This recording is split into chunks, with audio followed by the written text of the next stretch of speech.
Hey guys, welcome to yet another episode of Top Billers Toolkit, where me and my twin brother interview top billers from all around the globe to unlock the secrets to their success. Today's guest is Fraser Merrifield. Fraser worked his way up the corporate ladder. He was billing substantial numbers, but he was working every hour of the day. In fact, it got so bad that Fraser thought about packing it all in and giving up on recruitment altogether, when suddenly the pandemic hit. With time to sit back and reflect on life, Fraser realized that he wanted a change. So he set up his own recruitment company with a focus on work-life balance. On average, Fraser is sitting at his desk for just 3 hours per day.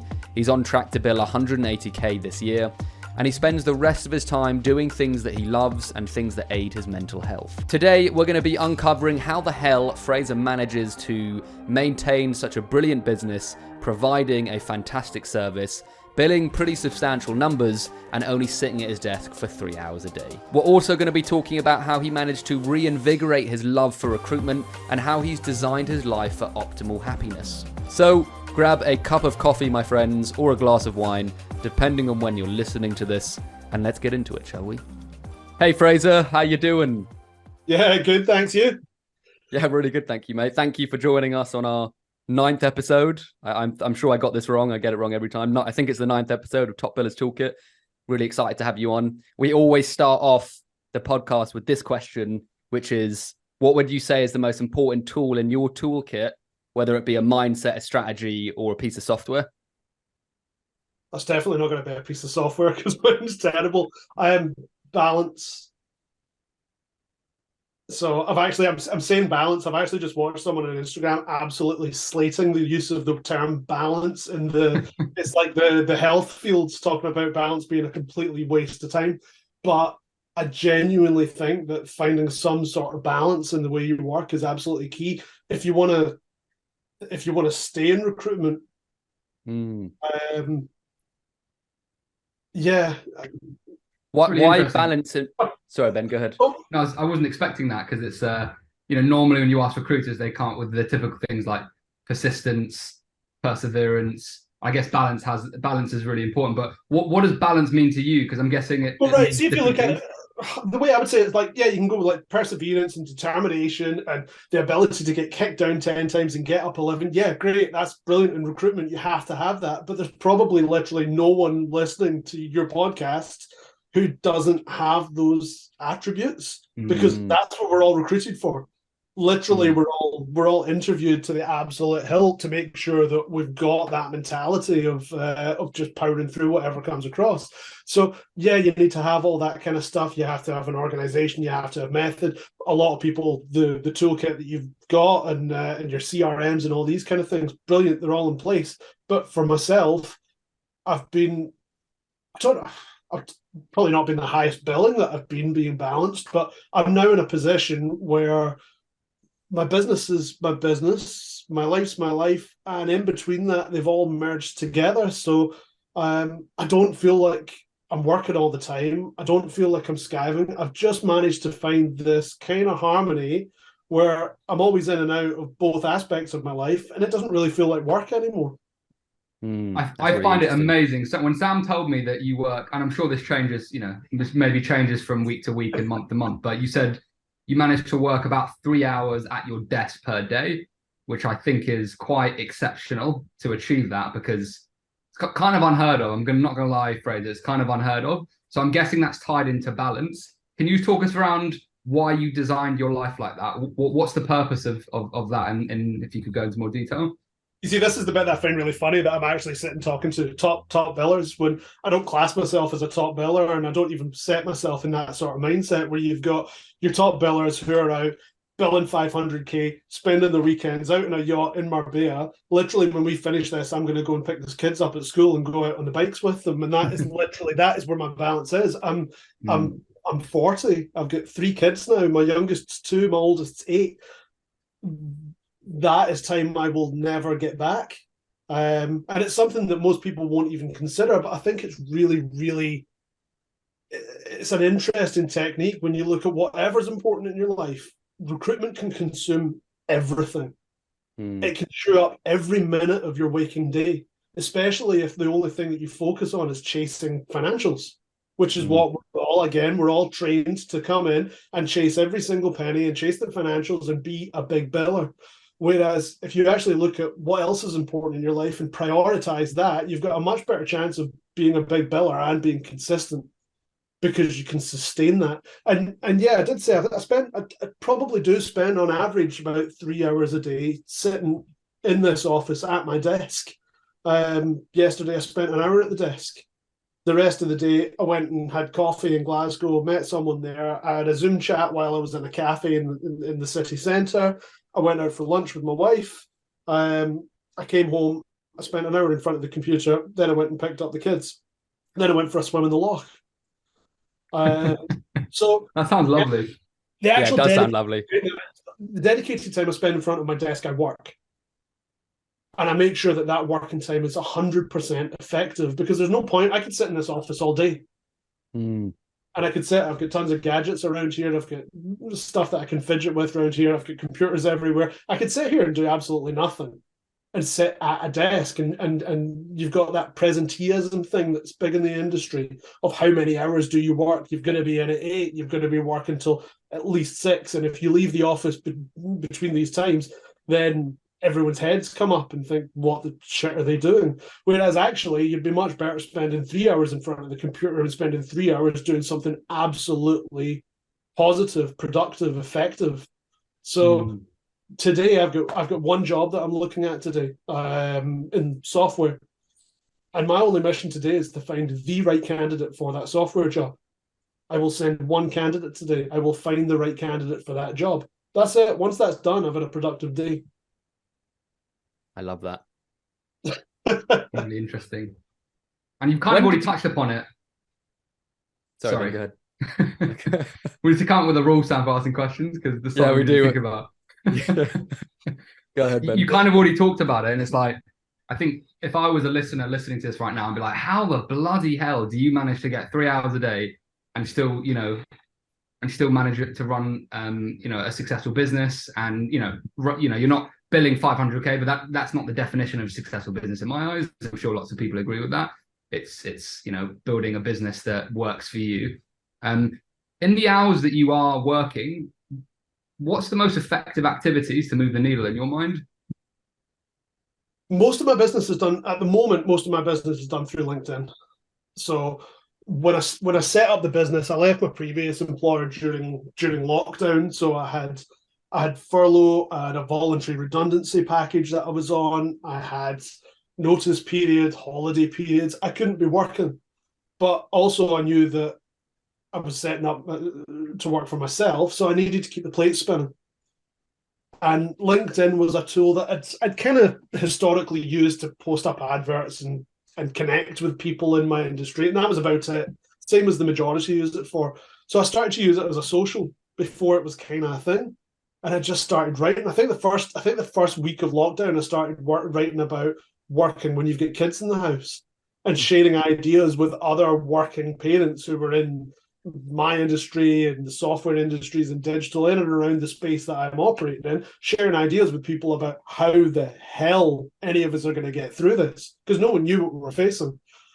And LinkedIn to me then became an outlet for me to chat to people in the industry and keep communication running while we were all locked up, and also keep the plate spinning while I was technically not allowed to work. And then it just became a thing. So I work 3 hours, say, at my desk sitting a day, but my LinkedIn network's working for me 24 hours. I'm always on it. It's on my mobile. Literally every time I get a chance, I'll check my LinkedIn. I'll respond to my messages. I'll post the weirdest, most random content up there. I've got no formula for how I use LinkedIn. I just use it kind of like a social, but a social that I work on. And that has led to be 90% of my business through that. Wow. I find that so fascinating, Fraser, how you don't have a strategy for content, but you're kind of, but you said one key thing, which is, and you said this to me last time, mate, is that you actually post what's coming into your head, and you're just kind of honest. And that is such a simple way to describe social, but it's such a great way, that just being honest and being who you are. And I know it's cliche, but it seems to have worked for you really well, because you built a huge following. I think it's really, really important. The area of the market that I'm working in, I like to work in the startup markets. I'm going to go off on a tangent here again. You've frozen. No, go ahead, mate. You're here. You're like that, frozen. Back. Right. So I work in the startup markets, and I like working with exclusive clients. So a lot of the way that I get that is through recommendations, it's through referrals, and it's through people getting to know me and people getting to trust me. So there's a huge element of the fact that I use LinkedIn as a social means that I'm ahead of the curve. So when people need to recruit someone, they think, oh, who's that guy that posted that up last week? It doesn't really matter what I've been posting about. Today, I posted a dad joke today. just because I think I saw it on Instagram. Posted a dad joke today. People have been chatting about that. Might be a thing, might not. Yesterday, I posted about swimming in the loch. On Monday, I used my LinkedIn network to make a folk playlist on Spotify. I just have fun with it. But you end up making all these connections with all these different people who have similarities and shared interests and shared kind of goals and ambitions in the way that they build their businesses. So when someone needs to hire, they come to me first. Interesting. I'm not out there saying, use me. I'm not out pitching for business all the time. I'm not out trying to compete and join PSLs and work with all your big corporate organizations. It's not really what I do in general. What I do work is I work with smaller scale-up organizations. And to be that, they just kind of have to know that I'm here. So that's why it's worked effectively for me to just be myself. It's really interesting. And just to get into the nitty-gritty, Fraser, just for other recruiters kind of listening in on this, in terms of it working well for you, you're producing content, you're being in the front of your customers' minds. Are they reaching out to you on LinkedIn and say, hey, Fraser, I've seen your content, I've got a job on, can you help me? Or is it more of a case of you starting conversations with people and getting to know them via Zoom? Both. Cool. I think both's really important. I mean, I've had a number of clients get in touch with me who I've never heard of. And they say, I've been following you on LinkedIn for the last couple of years and I've no idea of their existence, but they've in the shadows, they've been following my content and never engaged with it, never liked it, never commented on it. You would imagine that they didn't exist, but then all of a sudden they say, you don't seem like a total dick. You seem to actually care about what you're doing. This is what we're looking to build. Can you help? So on some situations, I've had clients that have come off the back of that I've had no prior knowledge of. And then on a similar basis, I've got clients that I've built relationships up with over 2-3 years who, when they need someone, they know I'm here. And we just, the rest of the time, we just chat about stuff. So cool. I think both of them are really important. You have to actually network with people. You can't just sit and throw out content and hope that you're going to generate a business off the back of that. More business is generated off getting engaged in other people's content is another big aspect. Getting engaged in that, generating conversation. Likes don't do it. Likes are almost irrelevant. I think I actually posted something up a couple of weeks ago that said, if I've liked your post this week, I probably haven't read it. It's the ultimate lazy engagement. You scroll through and you go, good guy, good guy, good guy. You just like their content and you scroll through until something that's actually of interest and relevant, you read it. And when you read something that's of interest and relevant to what you're doing, you tend to comment on it. If you're active on LinkedIn. So actually the comments and the discussions and the stuff that comes off the back of that's the bit that I find really interesting. That's cool. It's so interesting when you speak about networking and like using LinkedIn as a proper networking tool, because I've been using LinkedIn for so long, and really one of the biggest eye openers for me was starting this podcast and realizing that you can reach out to people and get on Zoom with them and have meaningful conversations, which even though I was using LinkedIn as a lead generation tool quite effectively, I wasn't actually starting conversations with people and jumping on Zoom with them. Like with you, Fraser, like I've known of you for years and now we're speaking. I've known of Mitch Sullivan for years and I didn't once reach out to him, say, hey, do you want to jump on a call? And it's just so fascinating how quickly that's happened and how many more people I've met just from doing that intentionally. Do you know what I mean? I think at some point it just clicks. When you spend enough time on it, it just clicks. And once you start having these conversations, as you say, I mean, the fact that you reached out to get in touch, it's like we've been in amongst each other's content for God knows how long, so we kind of know each other. So it's a natural progression. You just kind of start chatting to people. And it's funny the amount of people that you just kind of bump into that you know from LinkedIn, and it feels like you know them. Yeah, definitely. On that note, you told me a really fascinating story of on our last call, Fraser, of you going to visit a building and seeing your clients at the top. Can you just talk us through that? Because I think that is a perfect definition of building your brand and getting to know people through your brand. So yeah, I made the decision that I needed to get out of the office more. This was a thing that I'm sitting in the house, I'm doing the same routine every day. I was like, I actually need to get out and meet people more. So I booked in to go to, it was like a founders open day at Barclays. They've got an Eagle Lab in Glasgow. So it's like a building dedicated to small businesses, startups, founders, scale ups, where they'll give you advice and help you build. And it's a co-working space. So they were having a founders day. I thought, do you know what? I'll do my drop-offs in the morning. I'll swing down, grab a coffee, maybe meet a couple of people. Why not? And I went down, and they were doing the tour of the building, and it's over 3 floors. So on the first floor, they've got the kind of noisy co-working space. Second floor is the quiet co-working space, and the ground floor that I was on is where they do all the meetups. And as soon as they took us up onto the first floor, the desk right in front of me had 3 of my clients sitting at it, all working together. All people that I've worked with as employers, none of them I've met in the flesh. That's so funny. And literally, we all knew each other. We sat for about 20 minutes chatting about pizza ovens. I don't even know how to get the conversation. We didn't talk about business. We stood there chatting about pizza ovens and chatting about Barclays Eagle Labs, and them saying that I should probably get a desk down there a couple of days a week and come and join them. And at the end of catching up with them, and they had to get back to work, one of them turns around to me and says, "Oh, I might need you for a senior engineer." That's cool. So I should be setting up an interview for that job next week, because I already had someone in the books that was a perfect fit for what they're doing. But literally, we just never met in person, but we know each other well. So what I love about and this is what I think where you really get the best results from branding, from LinkedIn, from any kind of long-term pipeline building exercise, is just enjoying the process. I feel like it's probably an integral part of the way that you function now, and it's probably quite intuitive, and you enjoy it, and you like to get involved in that's a feeling I get. And I think that is like the perfect mindset if you want to make it work for you over the long term, because a lot of people just view it as like a business development tool. And it's like, if you're just viewing it like that, you're not going to be tapping into what it's truly capable of. It's not. It isn't a business development tool anymore. It's actually kind of crap for that. If you look at it as a business development tool, if you use it for posting out business-related content, the responses on it are pretty bang average. People tend to switch off from it. If you post adverts on it, they're not the best responses.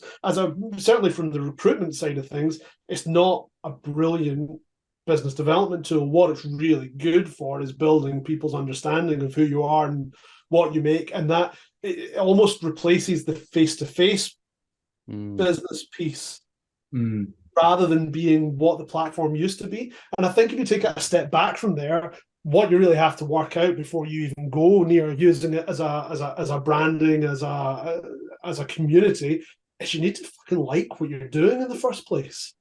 It's so see-through. You cannot hide. If you're going to be posting content on something like LinkedIn on a daily basis, you can't hide from whether or not you're using it as a business tool. It's so see-through. It's such a good point. That's such a good point. Yeah. Sorry, I just want to jump in there, Sam, because yeah, go ahead. Because it's interesting you say that, because it is like what you're like. Social media is just amplifying your passion, your expertise, you as a person. And this is interesting. When in the past, when we have worked with transactional recruiters that don't understand their market, that don't really enjoy speaking to people, that just want to make a quick buck. Yep. It's almost impossible, because we cannot create this out of thin air. It's an amplification of who you are as a person, and that's the interesting thing. So I completely agree with you on that. And it's so interesting. And when you look at our industry, a lot of the characteristics that we're traditionally known for aren't exactly things you want to amplify. Yeah. So, let's amplify the personality of a typical recruiter. It's never going to go down all that well, and it's across all industries. If you just basically use it as a tool, you see people that post up, here's a picture of my child. Oh, by the way, I'm selling this, and it's like it's a sales picture with a child or a cat. Sorry, don't use a cat. Don't put sell stuff. But you can literally see the sales message just woven into it. And it's like, oh, give it a break. If you just want to sell, just be honest and say, I'm selling something. Yeah, I've had to learn it as well. When I post up that I'm putting up an advert, I literally put a disclaimer at the top of it saying 90% of you might as well scroll through. This is an ad for a software developer, which instantly says, look, I'm in sales mode, guys. There ain't no dad jokes here today. There's no random content. I'm not posting up stuff about trainers. It's like, this is a job advert. This is specific business. Scroll on by. And you've got to be honest about that. Once you start trying to spin sales messages into everything you do, it's just a complete waste of time. You might as well just post the sales message.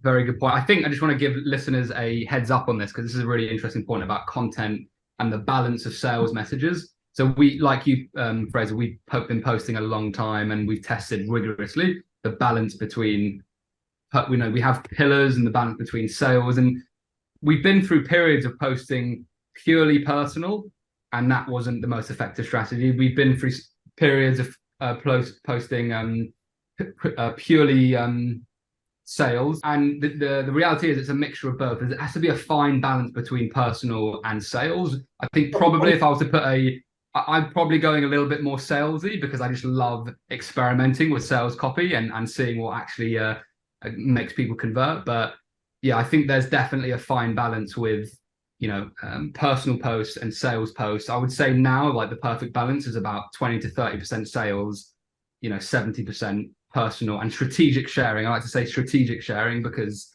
But I think you can even tip the balance. I think you can do more sales than that if you've actually got something interesting to say about it. Yes. Probably, I would say my content's now 50-50. Interesting. Because a lot of my sales pitch isn't sales. Yeah.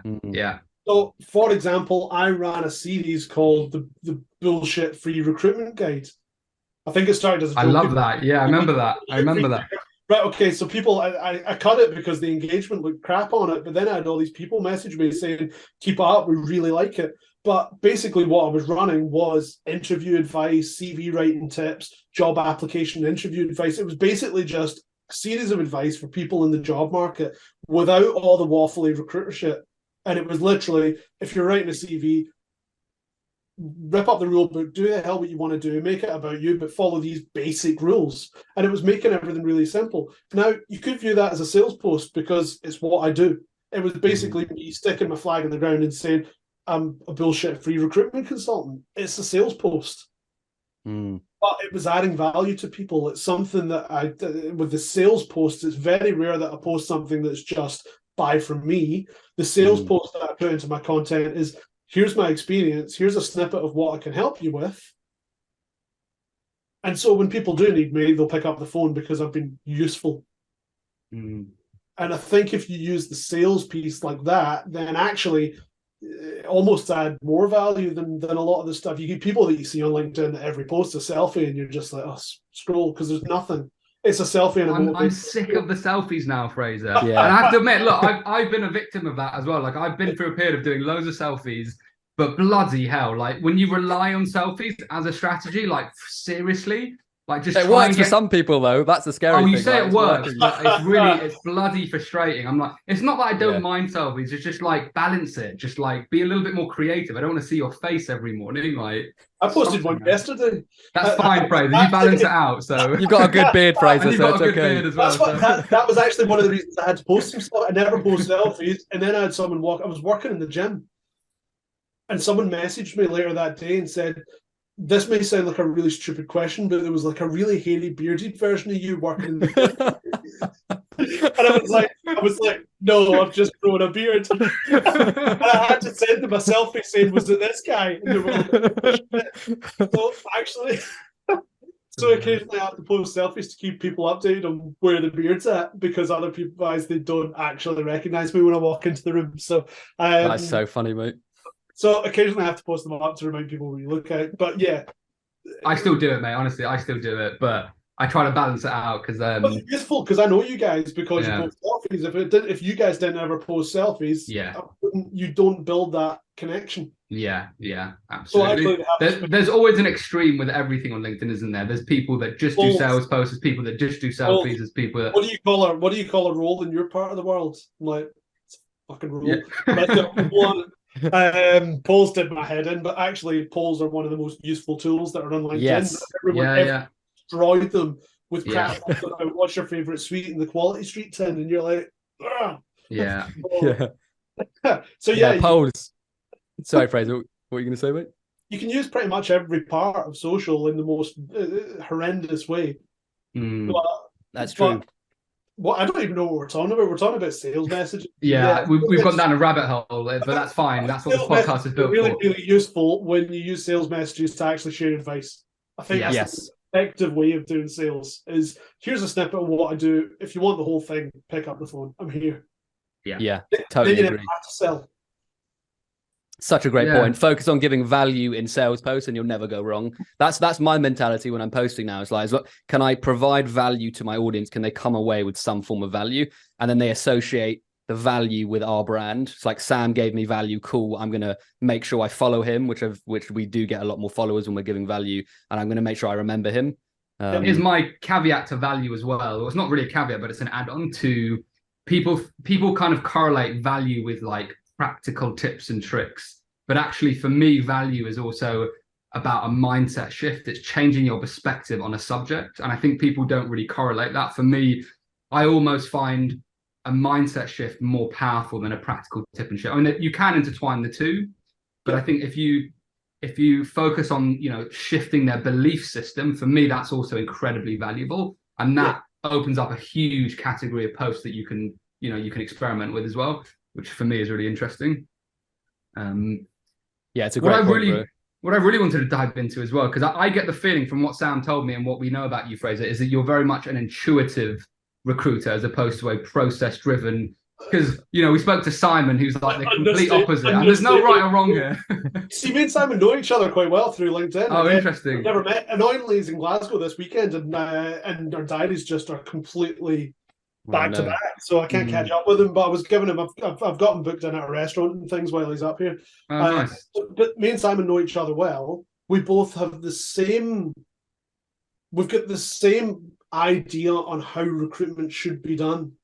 We both massively value quality over quantity, and the trust element, and the actually being consultative.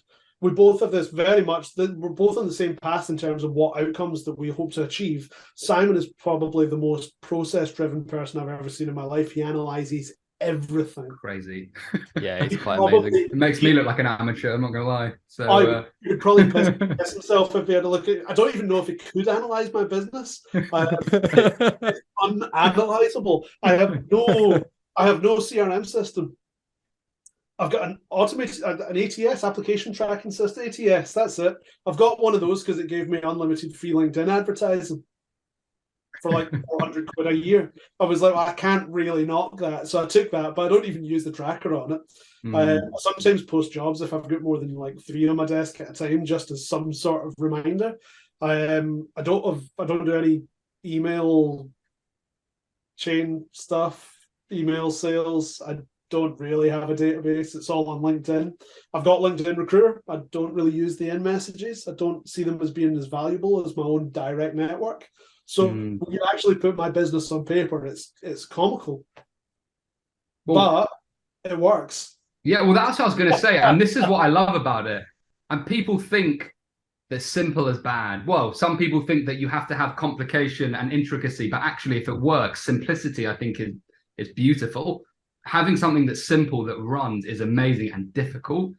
I don't think a lot of people actually can simplify things to an art, which I feel like maybe, Fred, that's what you've done with your business. You've simplified it, cut out all the fat. I think I've got the luxury of I work for myself. I think it's probably, there's advice to be taken on all of this, but if you work in a big corporate, you cannot run the way that I run my business. It's not, your parameters would not allow it. You've got to work with databases. You've got to work with application systems. You've got to work with CRMs. You have to use these things. But I think if you can take things and minimize the stressors from them, All these systems can actually be pretty feckin' stressful when you're working with them on all day long, and they can suck the actual enjoyment out of the job.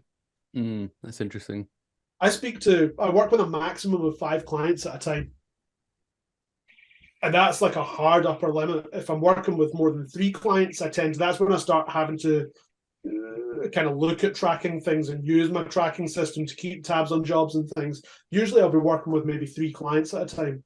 They're usually exclusive, or there's maybe one other agency on it.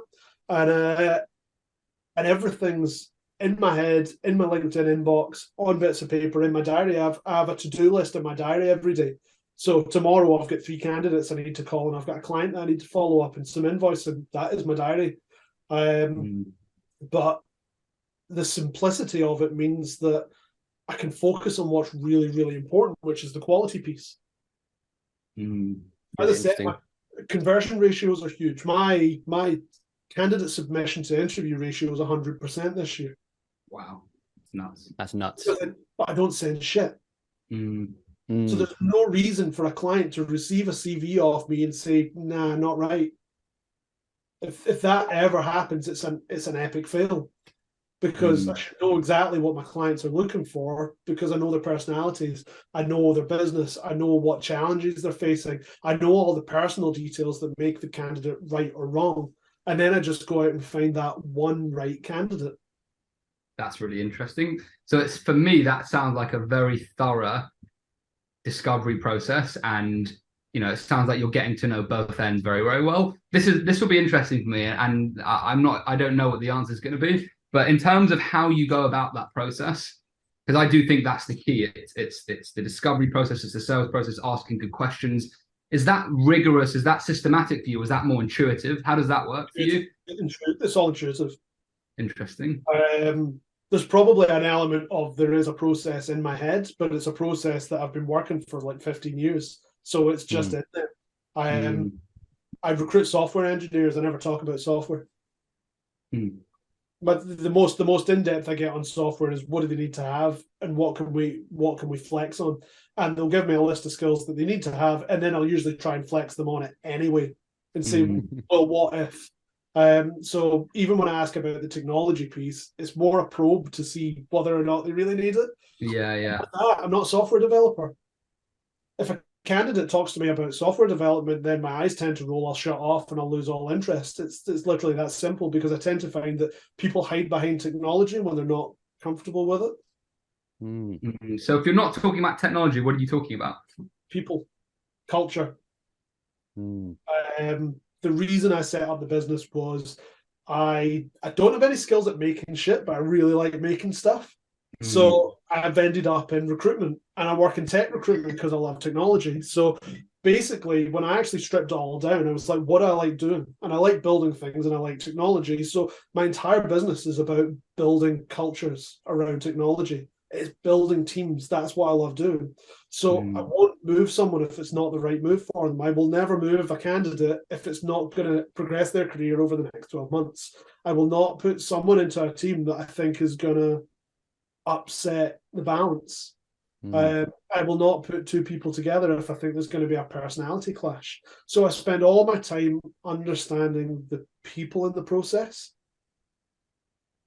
and the little bits that you get on that. A lot of the relationships have been built over years. So I've just built a team from the ground up to about, I think we're at 10 people now, who are all staggered over the next couple of months. And we built that from zero for an American company who wanted to come to Glasgow and build a team from the ground up. The team we have got is phenomenal.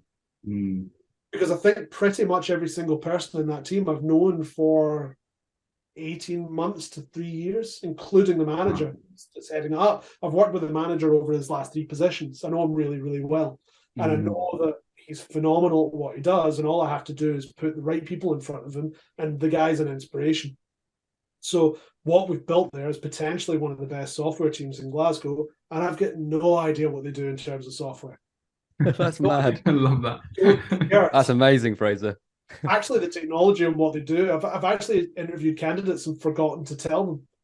And it's been at the end of the kind of discovery process that they've said, what do these guys actually do? And I'm like, it's irrelevant now. You know what you're going in for. You know what's exciting about it. The technology is not the exciting bit. The exciting bit is the people. And I think that's so really, really important. If you want to be, if you want to be a big biller, you've got to care about the people. You know what's completely ironic with what you're talking about here is almost every single like I say almost every, I don't want to say almost every, but it's so difficult to find recruiters that I think anyway from my experience in terms of the discovery process, the brief, that are, and obviously this comes with experience, Fraser, that are tuned in to really asking good questions about the culture and understanding people on a deeper level, which is what I think you're at now.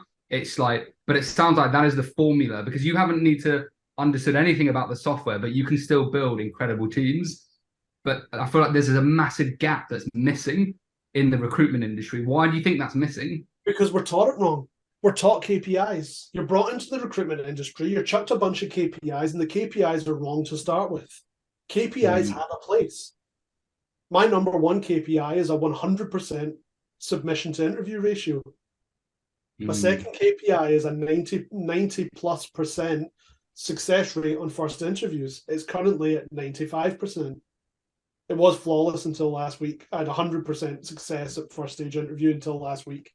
But these are my KPIs. They're all based on quality and keeping the workload low and the output high. Whereas you're taught when you come into the industry that you have to submit 3 CVs to get an interview. And if you need 3 interviews to place a candidate. So you need 3 interviews to place someone. You need 3 people for an interview. That's 9 candidates to get 3 interviews to get 1 placement. If you're working in a niche field, where the fuck are you finding 9 candidates from? They don't exist. You're better to put the focus on finding the one right candidate and back yourself on it. And to do that, you've got to focus on the things that you can control. We're taught KPIs. We're taught volume. The other thing that I remember from my recruitment training days was we were taught all about mirroring, right?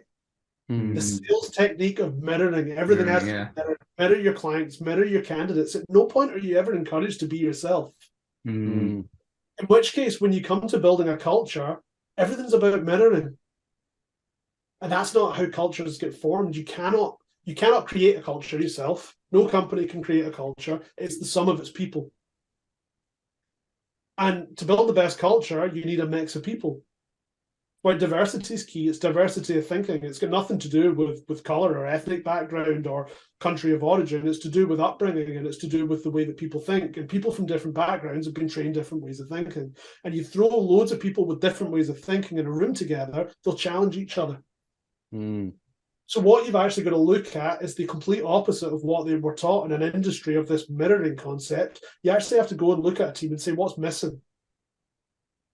You've got a team that's got 3 huge personalities who are all really hyper-focused, doing this, doing that, coming up with hundreds of ideas. Actually, you don't want to throw another person like that into a mix in that occasion. What you want to do is you want to throw the quieter person who's more passive and thoughtful and process-driven, who'll look at what these big personalities are doing and say, stop a minute, have you thought about this? And challenge the bravado of a lot of these teams.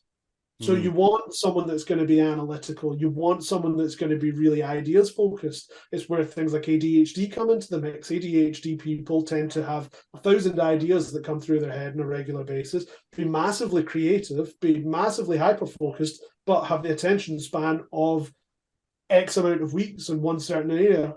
So if you take someone who has that sort of personality, and then you throw someone that's really organized, really planned, really good at execution, you've got an idea creator and you've got an execution person. Then you put them together. The personalities are completely the opposite of each other, but you've got a full process. So actually, if you want to build a good team in any industry, you've actually got to look at what pieces of the puzzle are missing, not what they've got in the first place. You don't want to throw like-minded people together, and no one does it. That's really interesting. So I got 2 things from that. The right KPIs drive the right behaviors. Wrong KPIs drive the wrong behaviors. And when you're building teams, it's looking for opposites as well, which makes complete sense. If you look at relationships, even in relationships, opposites typically attract, right? People that are with each other for years. Me and Sam, I think, work well together because we are very different. We're similar. We're twins. We're identical twins. We're similar, but we are very different as people as well, which I think is why we make such a good team. Yeah, it's really useful to have someone checking what you're doing. Yeah. And so, 100%. and it works like you're looking at it from the two of you. If I was hiring someone to work with me, I'd be getting that really process-driven person to go, Fraser, what the fuck? Like, please take that down. But actually have a think at what you're doing. You've done this, this, and this week. Look at the engagement you've got on that. Why don't you actually run a series on it? Or you're working on this job and then you're working on this one. Why don't you just pull the focus back in one direction and someone that checks me? That is what I'll hire when I hire someone. So when you look at it as two people, then you're kind of very much in that opposites field when you're looking for skill set and personal attributes. When you start looking at a team of 10, then you need to start looking at what projects they've got on, what challenges that they face, what the team dynamics already look like, what dynamics are going to work alongside that versus what's going to throw. You have to be aware of what's going to throw the cat amongst the pigeons, because if you get it too far outside the box, you can really screw up a team in one hire. So you have to have an understanding of the whole team, which is why I like working exclusively with companies, because you'll never get that working with a big bank, for example, because you'll never know all the pieces. How do you go about asking for exclusive work, Fraser? Because I feel like that's actually one thing a lot of recruiters want, but maybe don't have the confidence or the courage to ask. What's your kind of go-to strategy for exclusivity? It's really hard. I mean, most of the exclusivity comes because I've already got built-up relationships. So when they need someone, they come to me and I go, look, leave it with me and we can actually build something here, rather than going out to 2 or 3 agencies, which means you've just got 2 or 3 lots of revision to do, and you can't guarantee that the candidates are going to match up because you're pulling from different pools. And they'll either take it or they won't. I'm not overly forceful on it. If they want to use another agency, fine. It's up to me to do better than that other agency. So when the next role comes up, they go, do you know what? We don't actually need another agency. So I've been in that situation a few times where they've had me and one other, and then just kind of slowly, will not mention it. And that's just about generating trust. Trust's a massive element of it. My clients come to me because they trust me to actually do what I say I'm going to do. And they know through all my contact that I fucking love what I do now. And this is, if you'd asked me this 2-3 years ago, I was about to drop out of the recruitment industry entirely. I was looking at different career paths. Wow. Because I was miserable. I was in a company that I didn't match the culture. And it was always fighting upstream, and I completely burned out just before lockdown. And I was moments away from completely leaving the industry and saying, I hate it, I'm done with it, I'm burned out, that's the end of it. And actually, when lockdown came, it was like, well, why don't I just, literally, there's no risk to anything anymore. Why don't I just set up myself and do it? And do it the way I want to do it. And what's the worst that can happen? It all goes wrong. I go and get another job done. And so you asked me this 3 years ago, I was a completely different space. But now I genuinely love what I do because I do it in a way that I enjoy. So that's where the sustainability thing comes up. My billings used to, when I worked in corporate recruitment, my billings would peak and trough where my energy levels were. So I would have a year where I would bill $250,000, and then I would have a year where I would bill 150,000. Then it would peak back up again because it always felt like a battle to me. Whereas now I just kind of do what I do, and I found a way that I enjoy doing it. And the figures, they're not really a big factor to me. I don't do it for the money. I do it for the balance. I do it for the work-life balance. I do it for doing recruitment the way that I really enjoy recruitment. As I said, it doesn't really feel like work anymore. I actually just really enjoy what I do, so I'm good at it. It's amazing. It's wicked, mate, and I love hearing that. It makes me, honestly, I do. When I hear other people that love what they do so much, it makes me just more passionate about what I do in a strange way. I don't know why. It's like infectious, the energy that when you're meeting people that love what they do. It's quite cool. Yeah, and it reminds you, how much happier you can be if you focus on that. Because I have to admit, I mean, I am quite competitive. I like to prove to other people that I've achieved things, and that race can actually be quite tiring and almost, you go through really difficult periods, and then you kind of stop and think, why am I doing this? Like, what am I doing this for? The competitive nature of recruitment specifically is an absolute fucking killer because everything is analysed, scrutinised. They put it up on leaderboards. So you take someone like us who are all naturally massively competitive, and then you say you're not in first place every single week because you're also sitting amongst a whole load of big billers. Yeah. It's like, oh, you're in third, by the way. And you keep doing that to people who are genuinely fucking brilliant at what they do, and you punish everyone that's not in first place. And then wonder why people burn out or why people aren't billing as much as they do because they're constantly getting ridden for that extra fee. When I first started in recruitment, we had a bell in the office, and when you did a deal, you had your own deal tune. Mine was Chesney Hawkes, the one and only. I love that. You had to walk out in front of the whole office and ring the bell because you'd made a fee. And that was it. You'd made money. So you rang the bell to celebrate making money. At no point in my early careers did you ever celebrate the fact that you just got someone else a pay rise, a new job, you just built an amazing team, you just made the 10th placement with an exclusive client, you just created something. You were actually building shit. The industry doesn't care about that. Whereas actually, if you just park the money for 5 minutes, everyone wants to make tons of money. That's why people are in the recruitment industry. They want to make money. They're sold the dream of making money, Rolexes, yachts, all that shit. We're all sold that dream. Park it for 5 minutes of your day and say, but what do I actually want to achieve? What am I doing it for? And look at something that's not financial. Look at the actual job itself. Look at the companies that you're working with, the area of the industry you're in. Find out where your passions align with what you're doing. Can't use passions. Every time I use the word passionate, I get slaughtered on LinkedIn because it's one of these. Mitch Sullivan would kill me for. He did actually. Oh, really? Slaughtered me on LinkedIn for using the word passionate because it's like crap copy. But actually look at what you enjoy about what you do and look at how can you line up your desk to match what you actually enjoy about the job. Such a great point. For like every recruiter, that should be mandatory training at the beginning to make them happier, just as people. And they'll probably bill more as well. Have you ever heard of any company actually encouraging people to enjoy what they do? Madness.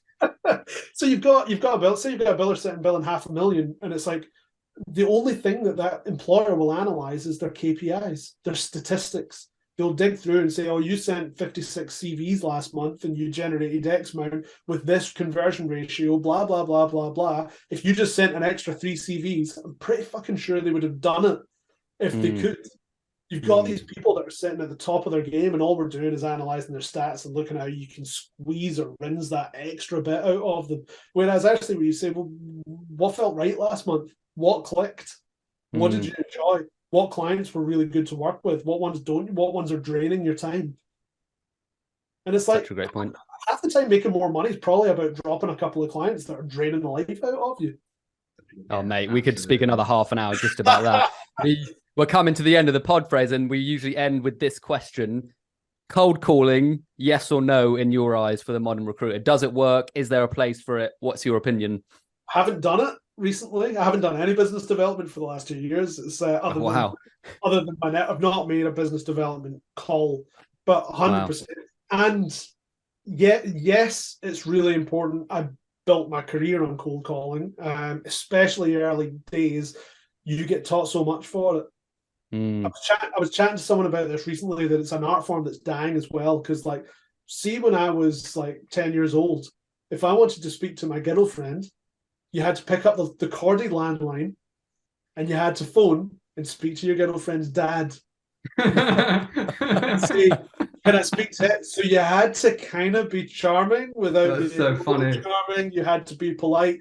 You had to have a mannerism. Yeah. That was your early cold calling. You wanted to go and get your mate out on his bike. You had to go and speak to John's mum and say, hi, is John coming out? And be nice and be charming. And you had to go and knock on the door. You don't do that anymore. You just WhatsApp. And it's an art that people don't learn very early days these days. Everything's digital. And you know what? I've got a business that is 95% analog. I recruit in digital industries. My business is analog. It doesn't rely on systems. It doesn't rely on databases, technology. Other than Zoom and LinkedIn, the technology piece is almost null and void. Everyone's talking about AI replacing us. And I'm like, fucking hell, CRM systems should have done that to my business like 20 years ago. My business shouldn't exist on paper, but what my business does is everything is in-person communications. So actually, you take that to, if I was going out today and going and doing business development, you want to take one step ahead of the competition, pick up the phone. Candidates don't even do it anymore. I did a whole series on graduate recruitment a couple of weeks ago, maybe a month ago. I put an ad for a graduate software developer, an area where there's meant to be loads of people available. I had 300 applications to my adverts. How many people do you think picked up the phone to me? My number was on there. I didn't read. So I'm going to say there was 1. I'm going to say 3. You're both too high. Wow. What? That's nuts. That is crazy, mate. 300 applications, not one picked up the phone for a graduate software engineering role, paying good money. The job's placed. I submitted 2 candidates, both got offered, 1 landed. No one picked up the phone. If anyone in that pack of 300 wanted to bump their application to the top of the pile, all they had to do was pick up the phone. And I would have spoken to them. Even if they didn't get that job, I would have given them advice. I would have given them feedback. I would have gone through their CV with them. There was so much that they could have benefited from just picking up the phone to me, because I'm always happy to share anything. And so if you look at it, how many of your potential clients or your dream clients are getting picked, are having other recruiters pick up the phone to them these days? Probably none, because they're all getting hammered on LinkedIn and WhatsApp and text messages and fucking Instagram, I don't know, but they're all getting hammered on email and digital, that I bet almost no one picks up the phone anymore, and it would just be the quickest way to the top of the pile. Or it would be the quickest way to actually get a response rather than get another ignored email. That is absolute gold to end the podcast. Fraser, thank you so much for today, mate. Honestly, I can say for me and Ben, we both loved having you on. It was a brilliant conversation. So thanks for joining us, mate. Hey guys, thanks for tuning in to this episode. If you enjoyed it, please don't forget to subscribe on YouTube and Spotify. Tune in for another episode next week, and we look forward to seeing you again very soon. Peace and love.